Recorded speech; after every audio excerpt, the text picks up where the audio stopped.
जय हिंद दोस्तों, आप सभी का स्वागत है हमारे इस चैनल लर्न विद निकिता में। आज हम पॉलिटी का पार्ट 2 देखेंगे। उसमें हम देखेंगे नागरिकता, सिटीजनशिप, जो कि अनुच्छेद 5 से 11 तक है। भाग 2। आइए देखते हैं नागरिकता कैसे मिलती है। नागरिकता से संबंधित प्रावधान संविधान के भाग 2 अनुच्छेद 5 से 11 में दिया हुआ है। आइए देखते हैं अनुच्छेद 5 क्या कहता है। नागरिकता का प्रारंभ होता है इससे। संविधान लागू होने के समय 26 जनवरी 1950 को भारत के नागरिक वे होंगे, इसमें ये बताया गया है। कब से? 26 जनवरी 1950 से। पहला है जो भारत में जन्मे हो या जिनमें से किसी एक का जन्म भारत में हुआ हो या जो भारत में कम से कम 5 वर्ष तक सामान्य रूप से निवास किए हैं, उन्हें भारत की नागरिकता मिलेगी। फिर आते हैं अनुच्छेद 6। अनुच्छेद 6 यह कहता है कि पाकिस्तान से आए जो व्यक्ति हैं उनकी नागरिकता के बारे में बताया गया है। जो व्यक्ति 19 जुलाई 1948 से पहले भारत जो आए हैं वे नागरिक होंगे। कब से? 19 जुलाई 1948। फिर जो 19 जुलाई 1948 के बाद जो आए हैं, उससे जो पहले आए हैं वो नागरिक होंगे, लेकिन जो 19 जुलाई 1948 के बाद जो आए हैं वे नागरिक तभी होंगे जब वे पंजीकृत हो और भारत में सामान्य रूप से निवास कर रहे हो। ऐसे में उनको मिलेगा, अदरवाइज उनको यहाँ की नागरिकता नहीं मिलेगी। अब आते हैं आर्टिकल 7 अनुच्छेद 7। यह कहता है कि पाकिस्तान गए व्यक्तियों की नागरिकता के बारे में बताता है।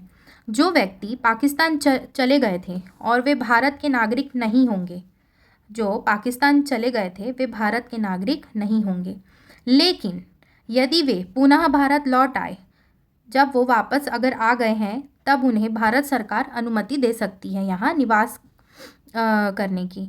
और लेकिन यदि फिर से देखते हैं, लेकिन यदि वे पुनः भारत लौट आए और भारत सरकार की अनुमति से यहाँ निवास कर रहे हैं तो वे पुनः उन्हें नागरिकता प्राप्त मिल सकती है। फिर आते हैं अनुच्छेद 8। वो ये कहता है कि भारतीय नागरिकों का विदेश में निवास। जो भारतीय जो नागरिक हैं स्थायी रूप से विदेश में निवास कर रहे हैं या सामान्य रूप से वहाँ निवास कर रहे हैं, वे नागरिक बने रहेंगे।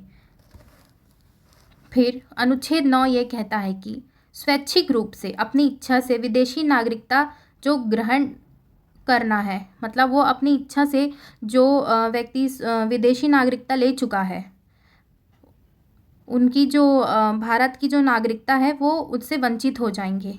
इसमें यही बताया गया है। आइए देखते हैं। यदि कोई भारतीय नागरिक अपनी स्वेच्छा के अनुसार किसी विदेशी राज्य की नागरिकता ग्रहण करता है, ये का होगा, तो वह भारत की नागरिकता से वंचित हो जाएगा अगर वो अपने इच्छानुसार ले चुका है तो। और भारत सरकार द्वारा बनाए गए कानून के तहत ऐसी नागरिकता समाप्त मानी जाती है, उनकी नागरिकता समाप्त हो जाएगी भारत की जो है। और अनुच्छेद 10 ये कहता है कि नागरिकता की निरंतरता।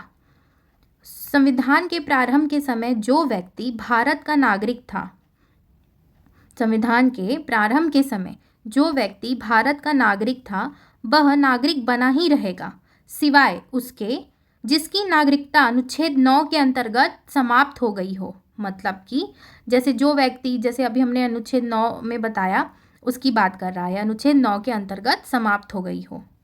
फिर आते हैं अनुच्छेद 11। संसद की शक्ति के बारे में बताया गया है। संसद को यह अधिकार है कि वह कानून बनाकर नागरिकता से संबंधित सभी मामलों को विनियमित करे, और इसमें नागरिकता की प्राप्ति, समाप्ति और अन्य सभी पहलू शामिल हैं। फिर यहाँ आप नीचे आप देख सकते हैं, ये PDF इसमें लिंक में मैं दे दूँगी, तो आप यहाँ पर पढ़ लेना। महत्वपूर्ण कुछ बातें हैं यहाँ पर, जैसे नागरिकता जन्म, अपना हमें भारत की जैसे नागरिकता कैसे मिलती है, आइए देखते हैं। जो नागरिकता है वो जन्म, वंश, निवास, पंजीकरण है, प्राकृतिककरण है या अन्य विधि से प्राप्त हो सकती है। यहाँ आगे के कानून द्वारा निर्धारित किया गया है। और नागरिकता एक कानून संबंध है राज्य और व्यक्ति के बीच। यह हमारा मौलिक अधिकार नहीं है। यहाँ पर लोग बहुत कंफ्यूज होते हैं इस चीज़ को लेकर, बट यह मौलिक अधिकार हमारा नहीं है। इसी में हमारा ये भाग 2 समाप्त होता है। अब हम भाग 3 में आएंगे अगले पार्ट में। जय हिंद दोस्तों।